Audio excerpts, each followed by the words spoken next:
Halo semuanya, kembali lagi di channel Raja Galba ya. Nah, jadi ada sebuah curhatan di sosial media, seorang nasabah pinjol yang mengalami nasib kurang beruntung karena membayar hutang-hutang di pinjolnya.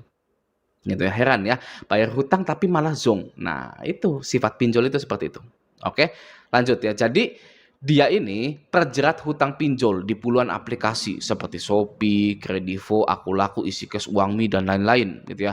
Nah, nasabah ini mengaku sempat gagal bayar berbulan-bulan gagal bayarnya.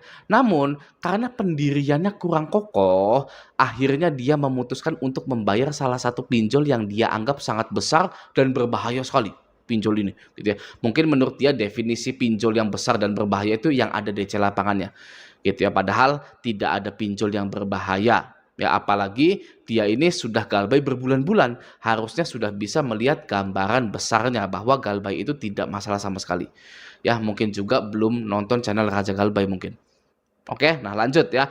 Pada saat galbay, dia ini tidak mengganti nomornya. Dia save semua pesan-pesan penagihan yang ada di WA-nya tersebut. Ya, dengan tujuan jika dia sudah punya uang, dia akan menghubungi DC-DC tersebut. Nah, karena Mas atau Mbak ini atau nasabah ini sudah terlanjur takut, akhirnya dia memutuskan untuk membayar pokoknya saja di salah satu pinjol yang ia miliki. Gitu ya. Nah, dia chattingan dengan DC tersebut dan dia bilang ingin bayar. Anda tahu apa yang terjadi setelah dia bilang ingin bayar? Yang terjadi adalah dia makin ditekan, makin dicecar, dan dia juga sempat dikirimkan foto saat pegang KTP oleh DC tersebut. Ya, orang mau bayar tapi malah ditambah ditekan, gitu ya. Itu khas dari DC pinjol itu seperti itu, ya, agar Anda beneran bayar. Oke, ya, lanjut ya. Nah, lalu dia bilang ke DC ini, kalau dia mau bayar pokoknya saja sebesar 6 juta. Ya, Mas, saya mau bayar pokoknya saja 6 juta. Oke, dan akan dibayarkan hari ini. Ya, dia tidak mau membayar denda dan bunganya. Dia hanya mau membayar pokoknya saja. Oke. Dan nasabah ini tanya kepada DC, "Apakah bayar pokoknya saja bisa lunas?" Jawab si DC, "Bisa." Ya, bisa lunas. Oke, akhirnya si DC ini mengirimkan virtual account. Ya, dan si nasabah pun membayarnya. DC bilang, silakan tunggu beberapa jam, pembayaran Anda sedang diproses. Oke. Lalu setelah beberapa jam, nasabah ini ingin mengecek hutangnya di aplikasi tersebut. Ya, beneran nggak nih gitu ya. Nah, setelah dicek, hutangnya berkurang 6 juta tapi tidak dengan bunga dan dendanya. Ya, atau bisa dikatakan hutang nasabah ini tidak full lunas semua. Ya, padahal pada saat awal chattingan dengan DC itu, apakah saya bayar pokoknya saja bisa lunas?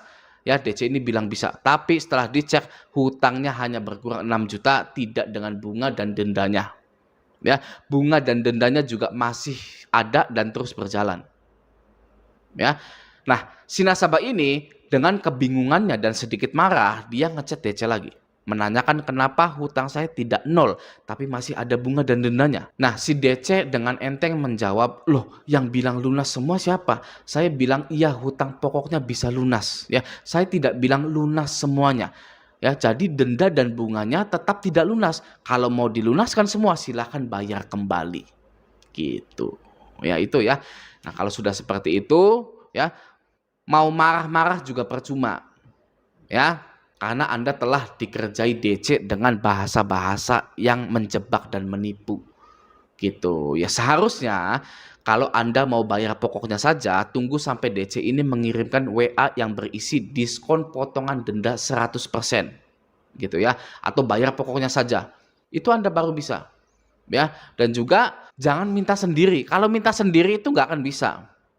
Ya, pinjolnya masih menganggap dia itu tinggi, gitu ya. Nah, kalau pinjol sudah mengirimkan diskon potongan denda 100%, bayar pokoknya saja, itu sudah merendah, gitu ya. Nah, itu ya, Anda bisa bayar pokoknya saja. Dan juga sebelum bayar, Anda wajib minta surat pelunasan resmi dari kantor pinjol tersebut. Ya, surat pelunasan resmi dari kantor pinjol tersebut. Anda tanya ke DC-nya, ya, "Mas, karena ini full lunas semua, saya mau minta surat lunas dari kantor pinjol kamu." Ya, kalau kamu nggak ngerti, saya mau ngomong sama bos kamu sini, berbicara dengan bos kamu, ya. Saya mau lunasin semua karena saya dapat diskon potongan denda 100%. Ya, gimana caranya biar saya setelah bayar dapat surat pelunasan? Apakah dikirimkan ke alamat saya? Apakah saya ke kantor cabang Anda? gitu ya, agar nanti jika di slik OJK Anda masih nunggak padahal sudah bayar, Anda bisa langsung ke kantor OJK dan laporkan hal tersebut ya dengan membawa bukti surat pelunasan. Itu pasti langsung ditindak gitu, dan slik OJK Anda itu pasti langsung bersih gitu ya. Nah, bagi Anda-Anda semua mending stay galbay sajalah ya. Bagi yang sudah galbay nih ya, silakan lihat di sekeliling Anda, silakan lihat diri Anda. Apa ada hal yang berarti yang terjadi di kehidupan Anda setelah galbay? Coba silakan Anda lihat ya di kehidupan Anda. Apakah ada hal yang berarti yang terjadi di kehidupan Anda setelah ada galbay? Ya, tidak ada. Semuanya itu pasti ada solusinya. Pasti seperti itu. Ya, orang tua tahu, ya ini tahu, istri tahu, saudara tahu, teman tahu. Ya kalau saya itu minjol, terus kenapa? Apakah mereka akan ngomongin Anda selama 24 jam dalam 20 tahun ke depan? Gitu ya. Tidak mungkin. Mereka juga punya urusan masing-masing. Punya pikiran sendiri. Ya, punya pikiran masing-masing. Mereka itu akan lupa. Ya, maka dari itu stay galbay, perbaiki kehidupan Anda, kerja, usaha. Ya, Anda kalau sudah punya banyak uang, orang-orang itu nggak akan ingat kalau Anda pernah galbay pinjol. Ya, apalagi Andanya royal gitu ya, suka beliin martabak, suka traktir orang tua, suka ngasih duit ke orang tua. Sudah beres masalah pinjol Anda itu. Yang nggak akan ada yang ingat. Ya. Nah, sekarang kita masuk ke kategori orang-orang yang masih ada keinginan membayar agar bisa pinjam lagi. Ingat, nih ya, prinsipnya orang yang minjol pasti akan gagal bayar. Sekuat apapun Anda, sehebat apapun Anda, kalau sudah minjol dengan tenor yang singkat dan bunga yang tinggi, pasti akan gagal bayar. Itu pasti, itu prinsipnya. Ya, tidak bisa terelakkan. Oke, Anda nggak percaya silakan minjol. Ya, jadi membayar pinjol itu ibaratnya hanya memanjangkan sumbu dari bom galbay tersebut. Ya, ini bom galbay. Ya, sumbunya segini, 1 bulan gitu ya. Nah, Anda bayar ya, Anda hanya memanjangkan sumbu tersebut saja. Ya, api dari sumbu tersebut tetap tidak padam. Ya, kapanpun bom galbay tersebut bisa meledak. Ya, bulan ini Anda memanjangkan sumbu bom galbay dengan cara gadai BPKB.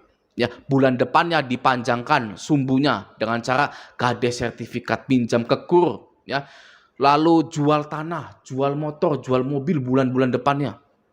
Ya, sehingga ketika sudah tidak ada harta lagi yang tersisa, ya untuk memanjangkan sumbu tersebut, akhirnya bom itu meledak. Ya, dan yang tersisa hanyalah penyesalan. Ya, sudah sekuat tenaga manjangin sumbu, ya, jual harta ini itu yang dulu didapatkannya itu susah payah gitu ya. Tapi ujung-ujungnya tetap galbay juga.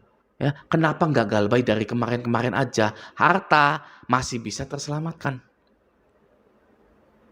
Oke, ya. Jadi buat Anda yang sudah galbay pinjol, usahakan stay galbay saja. Masih mending Anda memperbaiki ekonomi Anda yang sekarang. Kalau Anda sudah kaya, ya nggak akan ada yang mempermasalahkan pinjol-pinjol Anda itu. Percaya sama saya. Oke, ya. Nah, semoga video ini bermanfaat. Sampai jumpa di video selanjutnya.